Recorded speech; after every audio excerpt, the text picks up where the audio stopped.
சுவாமியே சரணமையப்பா. சுவாமி சரணம். மலைவாழ் பெண் புனித பம்பா நதியாக மாறிய வரலாறு, அதை பற்றி தெரிந்து கொள்வோமா? கலியுகத்தின் கண்கண்ட தெய்வமாக கற்பக விருட்சமாக விளங்கும் ஐயப்பனின் திருத்தலம்தான் சபரிமலை. இந்த புண்ணிய தலத்துக்கு மேலும் பெருமை சேர்ப்பது பம்பா நதி. கங்கைக்கு நிகரான பம்பா நதி பக்தர்களின் பாவத்தை போக்கி வரும் ஒரு பாபநாசினி. தக்ஷிண கங்கை என போற்றப்படும் பம்பா நதிக்கரையில்தான் ஸ்ரீ ஐயப்ப சுவாமி பூவுலகில் குழந்தையாக தோன்றினார். கேரளாவின் 3வது பெரிய நதி பம்பா நதி. அரிய வகை மூலிகைகள் மற்றும் வனவிலங்குகளை கொண்ட அடர்ந்த காட்டுப்பகுதியின் நடுவில் பாய்ந்து ஓடுகிறது பம்பா நதி. சுமார் 176 கிலோமீட்டர் பாய்ந்து கேரளத்தை செழிப்பாக்கும் இந்த நதி புராண வரலாற்றில் மிகப்பெரிய இடத்தினை பெற்றுள்ளது. ஆம், முனிவர்கள் தவமிருந்த யோக பூமியாகவும் யோகிகள் வாழ்ந்த தபோவனமாகவும் பம்பை நதிக்கரை இருந்து வந்துள்ளது. ஐயப்பன் குழந்தையாக தவழ்ந்த இந்த புனித பம்பை உருவான புராண கதை ஸ்ரீராமர் காலத்திலிருந்தே தொடங்குகிறது. சீதாதேவியை ராவணன் கவர்ந்து சென்ற பிறகு ராமபிரான் லக்ஷ்மணனுடன் தென்னகம், அதாவது சவுத் சைட் நோக்கி வருகிறார். இருவரும் மேற்கு தொடர்ச்சி மலையோரமாக, அதாவது வெஸ்டர்ன் காட்ஸ் ஓரமாக நடந்து வந்து கொண்டிருந்தார்கள். அப்பொழுது முனிவர்கள் கூடி வாழ்ந்த இந்த பகுதிக்கு வந்தார்கள். அங்கு மதங்க முனிவர் ஆசிரமம் இருப்பதை கண்டு அவரை காண சென்றார்கள். ஆனால் முனிவரோ தீர்த்த யாத்திரைக்கு சென்றுள்ளதாக அவருடைய பணிப்பெண் நீலி கூறினாள்.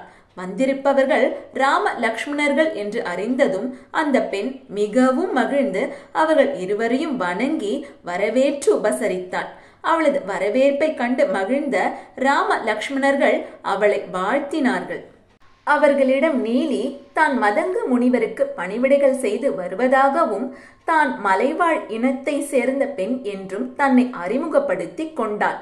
தான் தாழ்த்தப்பட்ட இனத்தை சேர்ந்தவள் என்ற காரணத்திற்காகவே ராம லக்ஷ்மணர்களுக்கு உணவிட தயங்குவதாகவும் சொன்னாள். நீலியின் தாழ்வு மனப்பான்மையை போக்க திருவுள்ளம் கொண்ட ராமபிரான் அன்பே உயர்வானது, மற்றபடி பிறப்பால் உயர்வு தாழ்வு எதுவுமே கிடையாது, நீ அளிக்கும் உணவினை நான் தாராளமாக ஏற்பேன், நீ எனக்கு அந்த உணவினை கொடு என்றார். இதனால் மகிழ்ந்து போன நீலி ராம லக்ஷ்மணருக்கு உணவளித்து அவர்களை உபசரித்து மகிழ்ந்தாள். ராம லக்ஷ்மணர்கள் புறப்பட்ட பொழுது தான் வாழ்ந்தது போதும் என்றும் இனி பிறப்பெடுக்காத நிலையை தான் பெற வேண்டும் என்றும் கண்ணீர் மல்க வேண்டினாள் நீலி.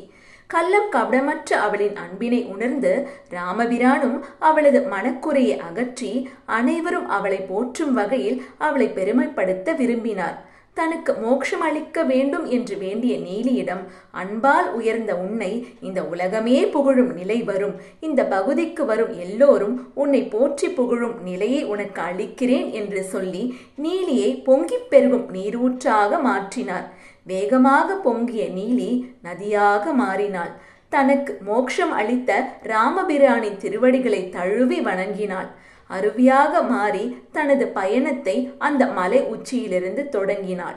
தான் உருவாக்கிய அந்த புனித நதியை தானே புனிதப்படுத்த வேண்டும் என்ற நோக்கில் ஸ்ரீராமர் அந்த நதியில் நீராடி அவரது தந்தையான தசரத சக்கரவர்த்திக்கு பித்ரு கடன்களையும் அங்கேயே நிறைவேற்றினார். ராமர் கொண்டாடிய இந்த புனித பம்பா நதி பின்னர் பல முனிவர்களாலும் தற்பொழுது ஐயப்ப பக்தர்களாலும் கொண்டாடப்பட்டு வருகிறது.